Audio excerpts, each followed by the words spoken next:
Hey, what's going on, guys? It's Jack. Keys are open now that they've nerfed the Guile affix, and I got a chance to go in, do some big keys, and I want to talk about some alternative builds which I've really been enjoying experimenting with.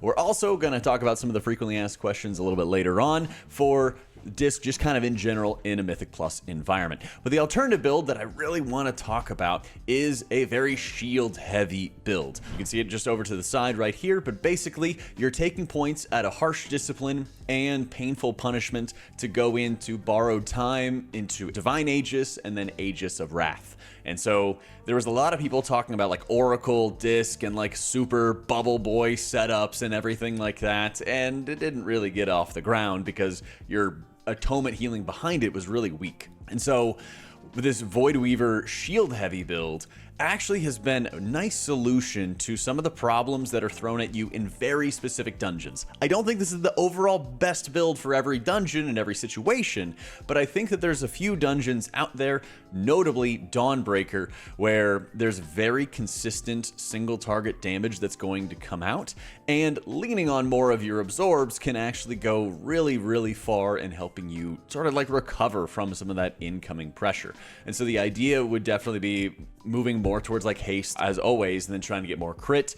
But obviously versatility feels really good when you're able to have the additional damage reduction for yourself. So basically just trying to get both of those. Right now, my gear is pretty scuffed because I've been focusing on raiding with Holy Priest first. But some of the big things that you have going on are the additional oomph and value going into your shields that come from a lot of different sources. So Wheel and Woe is of course going to be one of them. After you're casting your penances, you're getting a 40% stronger shield. I was a little disappointed that, there's not a good way to stack up Wheel and Woe any higher than that since you don't have harsh discipline stacks.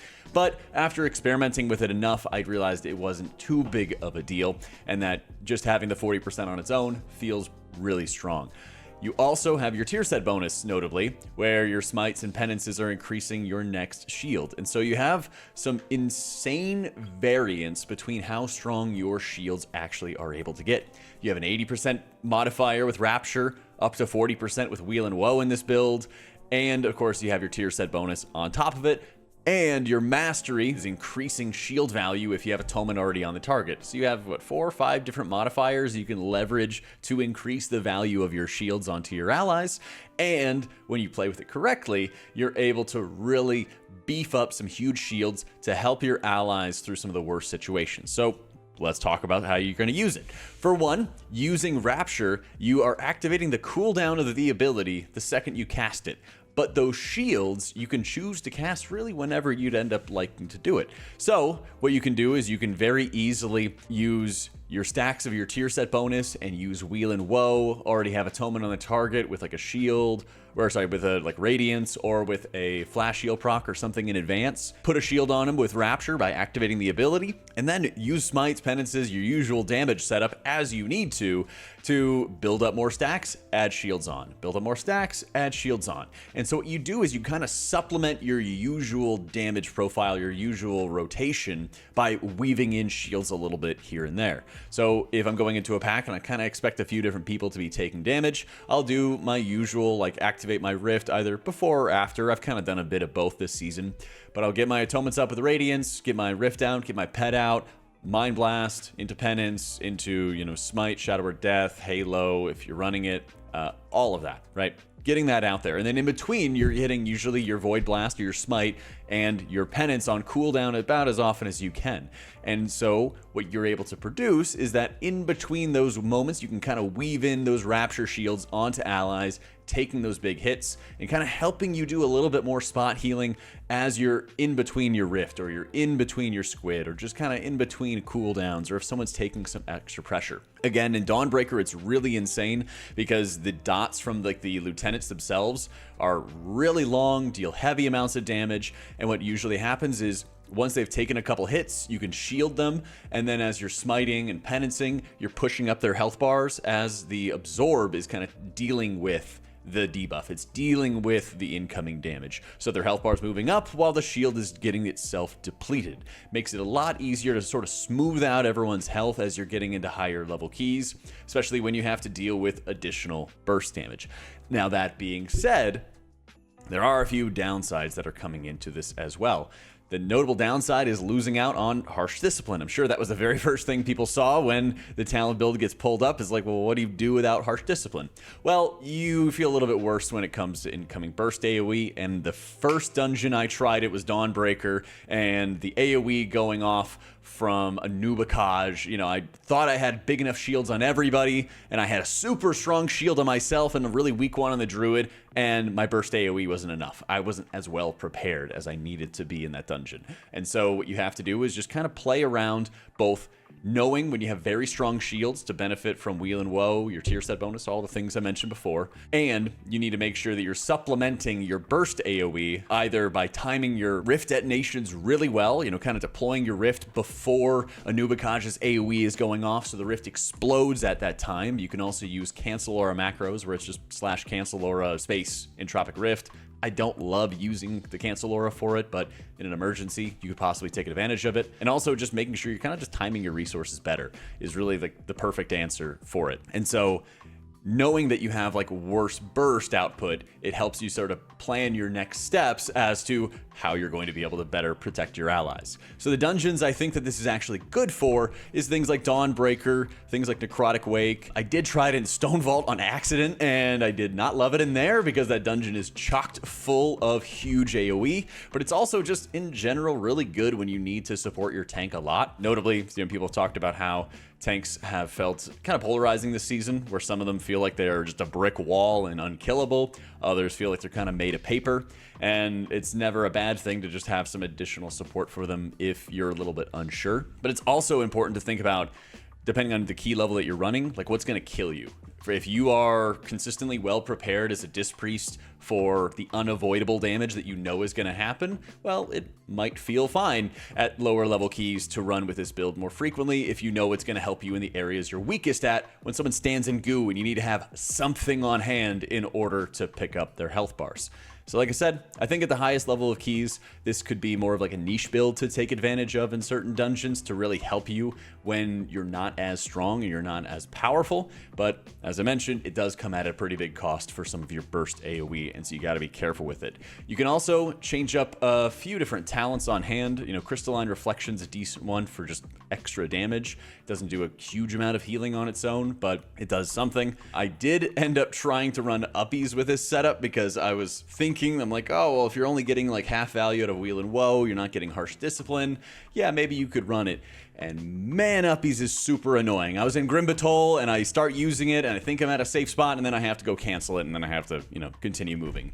You get it about a handful of casts each dungeon to take advantage of it, and it really feels like it's sort of a band-aid for when you're in between like your Rift and your Squid, but really the right answer is to just kind of time those things better. I've been noticing more and more going up into like 12s and 13s and now 14s that there's a lot of moments where you just hold off on a cooldown, or in some cases for like your Rift detonation, you might send it early so that it's going to explode at the time that you really want the most healing coming out. And so the more you're kind of fiddling around with those timings, easier often that it gets to trigger those detonations when you need it, have the burst AoE when you need it, and be able to start kind of weaving in the shields more frequently. Even when I've been playing like the standard build on my Wowhead guides, linked in the description down below, there's been times where I'm kind of sitting on the Rapture shields, and I even switched over to running Exaltation, which gives me the additional shields, because I was finding that there's a lot of moments where I liked just kind of blanket Rapture shielding everybody when I didn't have my Squid up.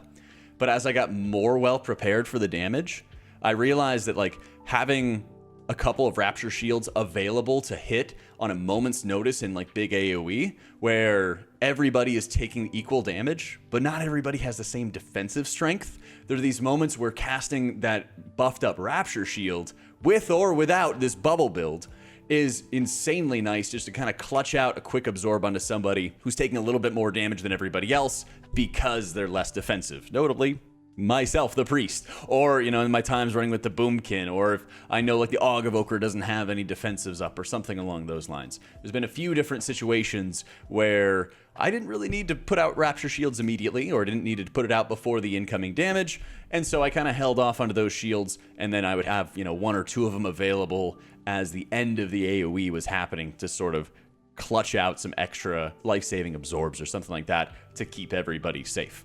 I did get a couple other questions about different talent setups. Some people have been dropping Halo and Divine Star in favor of Bulwark. Personally, I'm not a huge fan of Bulwark. I feel like the talent never really saves me at all. You drop to 30%, you get a 15% of your health shield. Usually if you're at, half health effectively, the next mechanic usually kills you as you get into higher keys. So I haven't really been loving that. I've been really just hardcore running Benevolence the entire time. Same kind of thing with like somebody dropping low. You're spending a global to try to save them, push up their health bars. But even the weakest shields, the shields that are not buffed by your tier set, not buffed by your Wheel and Woe, not buffed by your Atonement, are almost the same value as a Powered Life. And a lot of times, you have all these modifiers. They're constantly happening throughout. So usually you can just shield that person instead. And, like the tactical use out of Rapture, where you're not consuming all of the shields immediately, is absolutely going to be stronger than the Powered Life casts usually. So there's a lot of different areas where you always have a resource to kind of save somebody. There's other gameplay you can use to save somebody.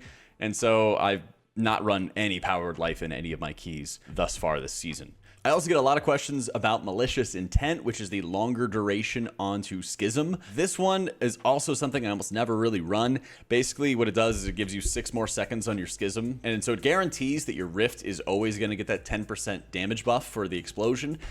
But the Rift splits damage between all the targets. And so the majority of the time when you're using the Rift, it's going to be on trash pulls. And there's going to be at least, a couple other targets to hit. So it's a 10% damage buff onto that target hit, but not onto all of the other targets that you might end up having. So I think that it's has niche value, basically. You could potentially run it if you didn't want to run Painful Punishment, but I find that just having the constant stacking dot up onto the boss or whatever primary target always feels really good. It feels like it's easier to start to spread your dots and worry about enemy mob cast and worry about other things going on in the dungeon without having to stress as much about refreshing your dots and having to worry about dot maintenance.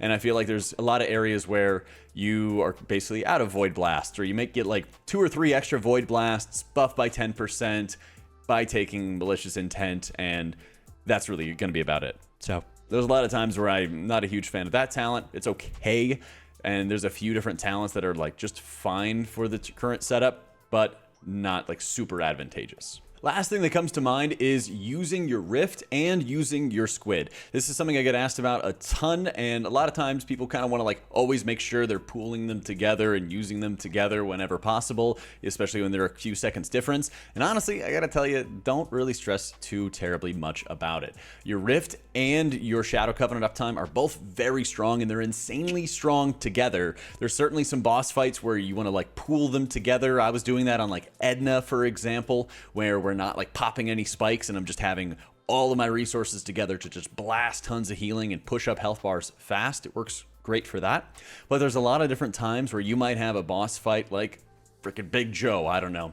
And he'll have 2 different abilities. He'll have and then he'll have subscribe. And there's going to be these moments where you might just rip your Squid and rip your Mind Blast to be able to heal through the damage ability. And then there's going to be some moments where the next ability comes up and you might feel a little bit dry for the subscribe. It's super easy to do as well. It's in the description. So you can kind of use barrier, rapture shields, things like that to kind of muscle heal through it. And then there's also moments where your abilities kind of get desynced from each other. And it's actually okay if you're in this situation where you just only have Mind Blast to be able to heal through the incoming damage, where you might want to drop a Pain Sup onto yourself, try to build up some fat harsh discipline stacks, and then just let your Rift go to work. And there's even moments where if I know it's 5-6 seconds of burst damage, I might even send my Rift a little earlier for things like the first boss in Arakara, so it's going to hopefully detonate near the end of the incoming damage so that I can better resolve it. There's these moments where you don't have to sit on your resources forever, but thinking about how you're going to time it for unavoidable damage is probably the most important thing for Discipline this season. So think about when your Rift is going to detonate, thinking about how you can hold your Squid for 5 seconds to time it a little bit better. Or alternatively, if you know that the incoming damage is going to be huge and last 5 seconds or something, like the Shadowy Decay out of a Nubicage in Dawnbreaker, you might want to send your pet early, or you might want to send your Rift early so that they are up already while you're applying Atonement and then you're casting all your other damage abilities. They're already doing their thing, and yeah, you may not get as much overall duration out of it, but you healed everybody, they're all healthy, they're all topped for that big burst of damage.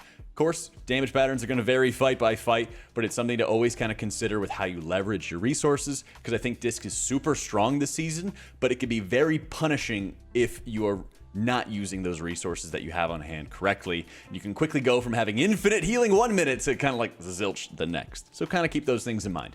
Of course, we're always going to be streaming our runs, and we're always going to have them here in the live tab on YouTube, as well as on Twitch if you ever want to tune in live and catch us and ask any sort of questions you have in mind. Let me know if I missed anything else, or if you have any other questions for Disc in this incoming season. Huge thank you to our patrons who make all this content possible as well. Thank you so much for watching, guys. Hope you all enjoyed it, and I'll catch you all next time.